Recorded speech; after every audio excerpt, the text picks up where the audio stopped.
તો વરસાદ બાદ સુરતની સુરત પણ બગડી ગઈ છે। શહેરમાં રોડ રસ્તાની હાલત અત્યંત દયનીય છે। રસ્તા પર ખાડાના કારણે શહેરીજનો પરેશાન છે। રાહદારીઓ અને વાહન ચાલકોને ભારે હાલાકી પડી રહી છે। મનપાની પ્રી મોન્સૂન કામગીરી સામે પણ અનેક સવાલ ઉઠ્યા છે।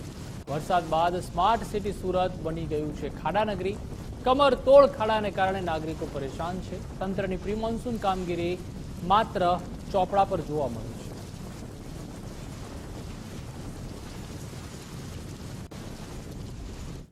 તો સુરત શહેરમાં જ્યારે રેડ એલર્ટ બાદ પણ વરસાદ ભારે માત્રામાં નથી વરસ્યો। જ્યારે ઝરમર વરસાદને લઈને રોડ રસ્તા પર પણ જ્યારે પાણી ભરાવાની પરિસ્થિતિ ઉદ્ભવી હતી ત્યારે વાત કરવામાં આવે રોડ રસ્તા પર જ્યારે પાણી ભરાયા ને વરસાદને લઈને આ રોડ રસ્તાઓનું ધોવાણ થયું, તે છતાં પણ અત્યાર સુધી સુરત મહાનગરપાલિકાના જે રોડ રસ્તા વિભાગની વાત કરવામાં આવે કે સમગ્ર સુરત મહાનગરપાલિકાની વિભાગની વાત કરવામાં આવે, રોડ રસ્તાના ધોવાણ બાદ મોટા મોટા ખાડાઓ તમે દ્રશ્યોમાં જોઈ શકો છો કે પડી ગયા છે।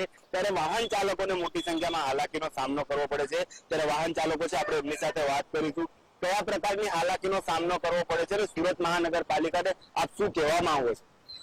અમે ભારત દેશમાં સૌથી મોંઘો ટેક્સ સુરત મહાનગરપાલિકાને આપનાર એક નાગરિક છીએ અને આજે અમારી પરિસ્થિતિ એવી છે કે અમે આ રોડના કારણે આર્થિક અને શારીરિક ખૂબ જ મોટી તકલીફો અનુભવી રહ્યા છે। પણ આ બે જવાબદાર તંત્ર અને બે જવાબદાર શાસકોનું પેટનું પાણી નથી હલતું।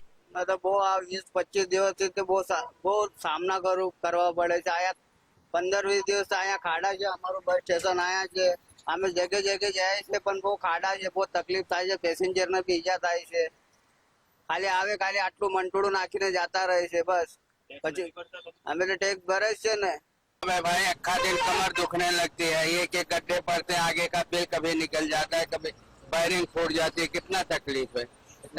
सूरत महानगर पालिका तो पूरे देश में सबसे स्वच्छ सिटी की बात की जाए, सबसे हाई टेक्नोलॉजी सिटी की बात की जाए तो सारी मशीनरी यूज होती है, लेकिन टैक्स लोग भरते हैं, उसके बावजूद आपको इस तरह की परिस्थिति का सामना करना पड़ता है। अरे कुछ नहीं करते हैं, आप देखो ना रोड पे जहाँ जाओ वहाँ खड्डा ही खड्डा, कोई ऐसी जगह आप बताओ जहाँ खड्डा नहीं हो। परिस्थितिને લઈને ખાડામાંથી પસાર થવું પડી રહ્યું છે સુરત શહેરને। ચોક્કસ તંત્ર ઘોર નિંદ્રામાં સૂઈ રહ્યો એવું લાગે છે। સવારે ઉઠીએ ત્યાંથી સાંજ સુધી આખો દિવસ ટેક્સ, જો બાઇક લઈએ તો બી રોડ ટેક્સ ભરવાનો અને ક્યાંય નેશનલ હાઈવે ઉપર નીકળીએ તો પણ રોડ ટેક્સ ભરવાનો। ક્યાંય સરકાર ઘોર નિંદ્રામાં હોય એવું લાગી રહ્યું છે। જો ચોક્કસ આના લીધે જાનહાનિ થાય તો એની સંપૂર્ણ જવાબદારી સરકારની રહેશે।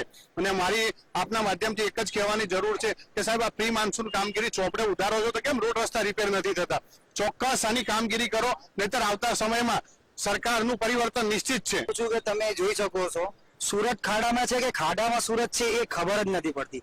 સરકાર આ જે ટેક્સ લઈ રહી છે એ શાનું લઈ રહી છે? ખાડા તો પુરાતા નથી। અમે લોકો હેરાન થઈ ગયા છે ગાડીના ટાયરો જમ્પરો બદલાવીને, અને સરકાર તો પણ આનો કઈ નિર્ણય નથી લે। કમરમાં દુખાવા થઈ રહ્યા છે, લોકો હેરાન છે આ ખાડાઓથી। પરંતુ સુરત મહાનગરપાલિકા છે જે આ મુદ્દે કઈ પણ વાત સાંભળવા તૈયાર નથી। મોટા મોટા દાવાઓ કરતી હોય છે કે અમે આ કામ કર્યું, અમે તે કામ કર્યું, અમે પ્રજા માટે ફલાણું કર્યું, ઢીંગું કર્યું, પરંતુ જે કર્યું આ સીધા સ્પષ્ટ તસવીરો તમે જોઈ શકો છો કે આજે સુરત શહેરની જનતાને જે છે તે ખાડામાંથી પસાર થવું પડી રહ્યો છે। તો ક્યાંક ને ક્યાંક આજે પરિસ્થિતિની વાત કરવામાં આવે કે તમામ પરિસ્થિતિને લઈને સુરતની જે જનતા છે તે ત્રાહિમામ પોકારી ચૂકી છે। અને હાલ આ પરિસ્થિતિને લઈને સુરત શહેરની જનતાની એક જ માંગ છે કે જો અમે ટેક્સ ભરીએ છીએ તો અમને રોડ રસ્તાની સુવિધાઓ પૂરી પાડવામાં આવે।